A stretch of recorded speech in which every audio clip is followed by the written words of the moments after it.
un allègement juridique alternatif à la détente, à la détention. Est-ce que cela suffirait pour ne plus parler de règlement de compte, Simon Pierre Faye? Règlement de compte, bon, peut-être que yegguñu foofu. On attend de voir dossier bi naka lay mujjee. Mais pour juste dire que corruption wala tentative de corruption yàgg nañ ko fee jooytu. Bokkul ci loo xam ne dafay ñoŋal doxalinu réew rawatina koom ak li ci borom xam-xam yi wax yëpp. Def na wala deful takk na ci wala takku ci loolu après peut-être justice dina ko àtte mais peut-être pour juste retenir que l'assignation à résidence tout comme le port de bracelet électronique ce qu'on appelle la surveillance électronique des détenus ñu ngi ko adopté woon en 2020 avant peut-être ñu commencé ko mettre en pratique vers 2023 et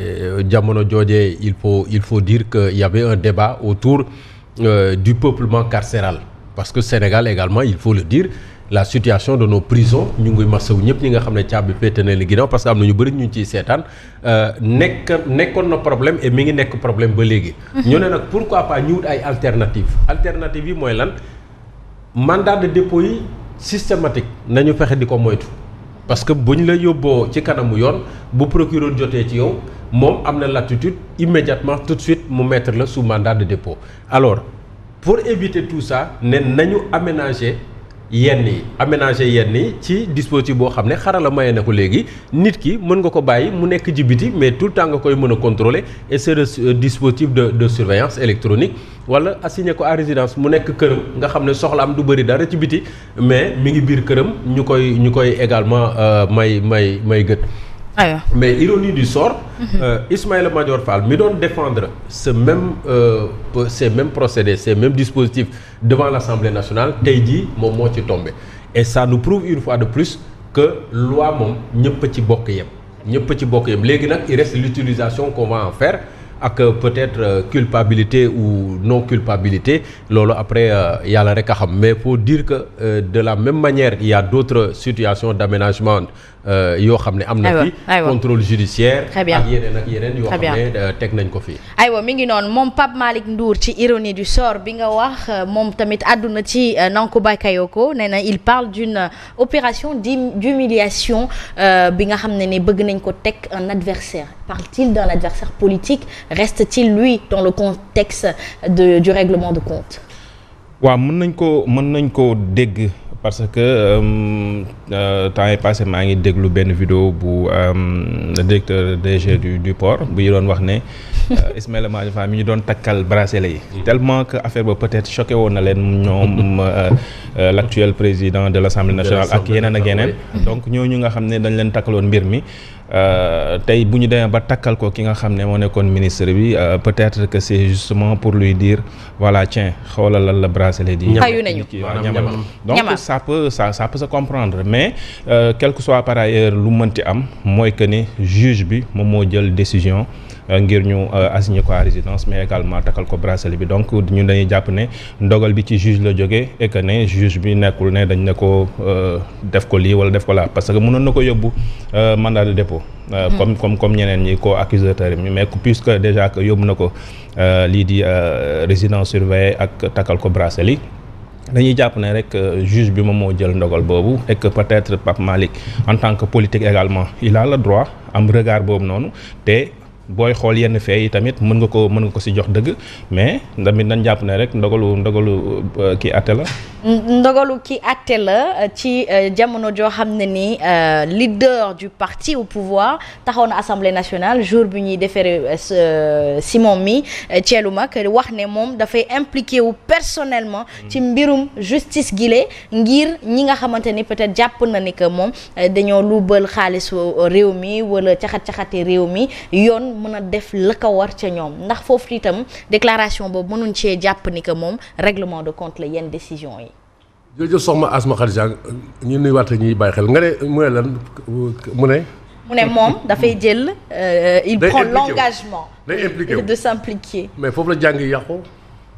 il n'appartient pas au premier ministre de s'impliquer ci lu justice di doxee foofu rek la jàng yi yàqu Asma Khadija dafa am lu ñaan séparation de pouvoir. CM2 dañ ko doon jàng loolu. CM2. waaw exécutif législatif judiciaire. mooy mënaat bu nekk na yem ci këllam.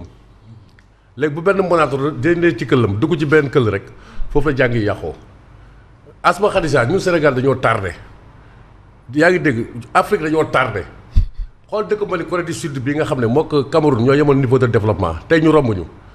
mais li ci ëpp instrumentalisation justice rek moom moo ko andi yow daal ku ñëw rek nga jàpp justice bi instrumentalisé yaa ngi say gars téye xaalisu temps bi di ci noos yaa may dégg sa jàpp say adversaire di tëj yaa ngi dégg Asma man xam nga seeka booy wax ci lii doo xam sax fooy commencé ñi ngi perdre suñu temps ci ay 50 millions 57 millions toujours may la dërëm bu gën a xët bu Sénégal moom ñu mënuñ ko mënuñ ko xeeb parce que soxla nañ ko mais Asma justice véritable tey xam nga lan la war a jëkk a intéressé wu paxu sàcc yi nga xam ne mi ngi am ba tey des niches corruptogènes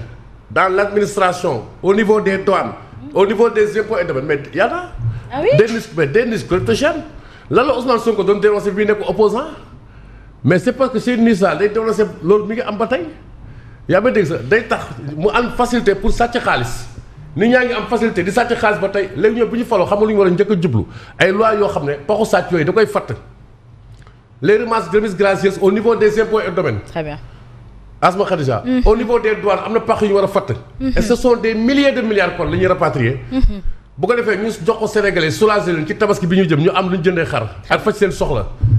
ñu wàññi njëgu ceeb bi wàññi njëgu diwlin bi. En tout cas. mais sa voiler la face naan ndax règlement de compte la c'est un règlement de compte. d'accord xam nga am na dose règlement de compte mais boo gisee doxaleen bu mujj bi nii ni ñu doxalee bu mujj bi dama si am beneen lecture dafa mel ni ay dialogue la ñu jëm te bëgg nañu utal ilmaanu jëwriñ ñi benn super pouvoir comme ni ñu ko bëggee ñu ngay togg alors ñu ne fa mu nekk nii nañ jéem a yolomal gis nga Farba Ngom ay rakkam bàyyi nañu leen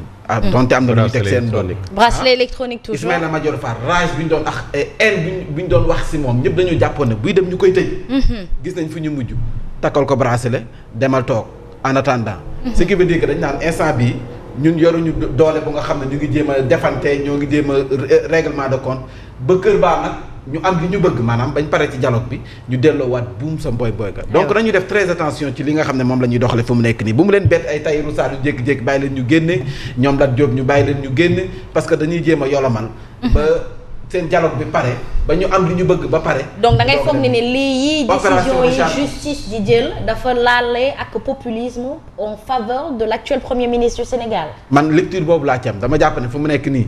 ñoo ngi def seen i pexe manigance bañ mën a génn ci lii nga xam ne moom la ñuy togg fu mu nekk nii maanaam dialogue bi buñ ci génnee doog nag delloowaat buum sa mboy mboy ga. taxawaay boobu la ñenn ñi amoon ci lecture Simon Pierre Faye bi ñu dëgmalee woon législative yu ñu wees ndax ñu ne woon sorti ci chiffres yi président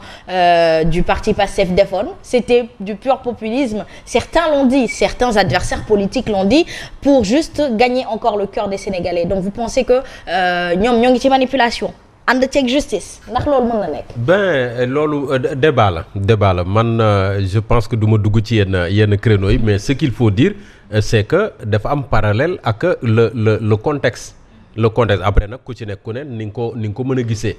pour Ismaïla Madior Fall il faut retenir que quand même c'est pas n'importe qui c'est l'ancien garde des Sceaux peut-être am na benn considération bu ko yoon may parce que quand même il a été ministre de la justice. peut-être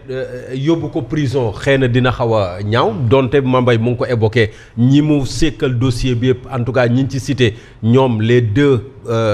acteurs autres ñoom ñu ngi déjà en détention et tout le monde s'attendait à ce que Ismaïla Madior Fall bu demee wuy ji démb du ñibbi këram.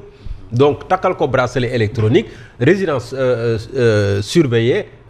ou assignée à résidence également Ismaïla Madior faut pas oublier qu'il est enseignant peut-être également période bi buñ ko dugaloon kaso ay étudiants dinañ tumuranke parce que assignation bi tam dafa am ay conditions yoo xam ne moom moo ciy ànd léegi nag par rapport au dialogue contexte bu oui peut-être war nañoo mën a yolomal parce que ñoom waa Pastef comme inclusion la ñu bëgg entre guillemets il faut que bu amee ñu rasu naan ñoom du ñu dem fippu il faudrait bien fexe ba ñeneen